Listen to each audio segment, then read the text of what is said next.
നമസ്കാരം, എല്ലാവർക്കും അമ്മാസ് കുക്കിങ്ങിലേക്ക് സ്വാഗതം. ഞാൻ ഇന്നിവിടെ ഒരു അവിയലാണ് തയ്യാറാക്കുന്നത്. നിങ്ങളൊന്നിങ്ങനെ അവിയൽ തയ്യാറാക്കി നോക്കൂ. ഈ ചാനൽ നിങ്ങൾ ആദ്യമായിട്ടാണ് കാണുന്നതെങ്കിൽ ഒന്ന് സബ്സ്ക്രൈബ് ചെയ്യുക, കൂടെ ആ ബെല്ലൈക്കൺ കൂടി ഒന്ന് ക്ലിക്ക് ചെയ്യുക. ഇനി നമുക്ക് വീഡിയോയിലോട്ട് പോകാം. ആദ്യം നമുക്ക് പച്ചക്കറികളെല്ലാം ഒന്ന് വേവിച്ചെടുക്കാം. അതിനായിട്ട് എൻ്റെ അടുത്തുണ്ടായിരുന്ന പച്ചക്കറികളെല്ലാം തന്നെ ഞാൻ എടുത്തിട്ടുണ്ട്. ക്യാരറ്റ്, പടവളങ്ങ, ഉരുളൻകിഴങ്ങ്, മുരിങ്ങക്ക, ഒരുവിധം എല്ലാ പച്ചക്കറികളും തന്നെ ഞാൻ നൈസായിട്ട് അരിഞ്ഞെടുത്തിട്ടുണ്ട്. പച്ചക്കറികളെല്ലാം തന്നെ ഞാനിവിടെ അരിഞ്ഞു വെച്ചിട്ടുണ്ട്. ബീട്രൂട്ട് ഞാൻ ഇതിനകത്തോട്ട് എടുത്തിട്ടില്ല. അവിയലിന് കളർ ചേഞ്ച് ആകുന്നത് കൊണ്ടാണ് ഞാനത് ഉപയോഗിക്കാതിരുന്നത്. ഇനി ഒരു കുക്കറെടുത്ത് അതിനകത്തോട്ട് നമുക്ക് എടുത്തു വെച്ചിരിക്കുന്ന പച്ചക്കറികളെല്ലാം തന്നെ ഇട്ട് കൊടുക്കാം. അതിനുശേഷം ഒരു വിസിൽ കേൾപ്പിച്ചാണ് ഞാൻ എടുക്കുന്നത്. ഒരു തക്കാളി എടുത്ത് നൈസായിട്ട് അരിഞ്ഞ് നമുക്ക് ഇതിനകത്തോട്ട് ചേർത്ത് കൊടുക്കാം. ആവശ്യത്തിന് ഉപ്പ് ചേർത്ത് കൊടുക്കാം. 2 പച്ചമുളക് അരിഞ്ഞ് ഇതിനകത്തോട്ട് ചേർത്ത് കൊടുക്കാം. കുറച്ച് മഞ്ഞൾപ്പൊടി കൂടിയും ചേർത്ത് നന്നായിട്ട് ഒന്ന് മിക്സ് ചെയ്യാം.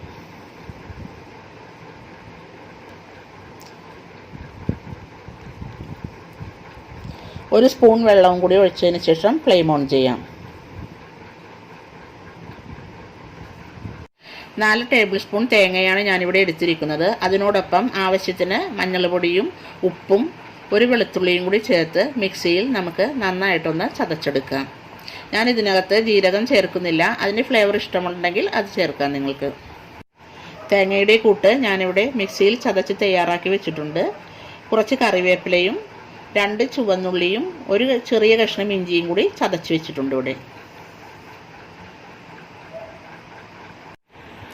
എയർ പോയതിനു ശേഷം കുക്കർ തുറന്ന് നോക്കാം. കഷ്ണങ്ങളെല്ലാം നന്നായിട്ട് വെന്തിട്ടുണ്ട്. ഈ സമയത്ത് നമ്മൾ നേരത്തെ തയ്യാറാക്കി വെച്ചിരിക്കുന്ന അരപ്പിൻ്റെ കൂട്ട് ഇതിനകത്തോട്ട് ചേർത്ത് കൊടുക്കാം. എന്നിട്ട് നന്നായിട്ട് നമുക്കൊന്ന് മിക്സ് ചെയ്ത് കൊടുക്കാം. നന്നായിട്ട് എല്ലാം യോജിപ്പിക്കുക.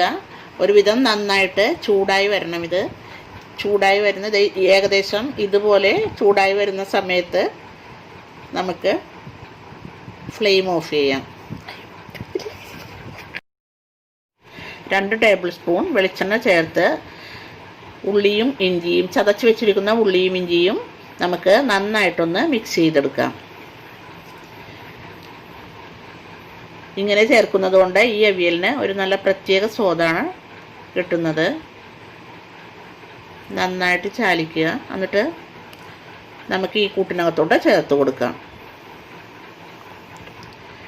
എല്ലാം കൂടി ഒന്നുകൂടി മിക്സ് ചെയ്തെടുക്കുക.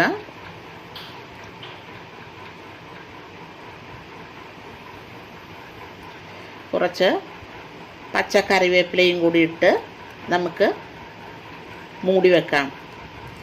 കറിവേപ്പില ഇട്ട ഉടനെ തന്നെ നമ്മൾ മൂടി വെക്കണം. അപ്പോൾ ആ ഫ്ലേവർ എല്ലാം അതിനകത്തോട്ട് നന്നായിട്ട് കിട്ടും.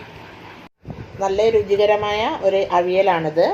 നിങ്ങൾക്ക് ഈ റെസിപ്പി ഇഷ്ടമായിട്ടുണ്ടെങ്കിൽ നിങ്ങൾ ട്രൈ ചെയ്ത് നോക്കുക. ഫ്രണ്ട്സായിട്ട് ഷെയർ ചെയ്യുക, സബ്സ്ക്രൈബ് ചെയ്യുക, ലൈക്കും കമൻറ്റും ചെയ്യുക. എല്ലാവർക്കും നന്ദി.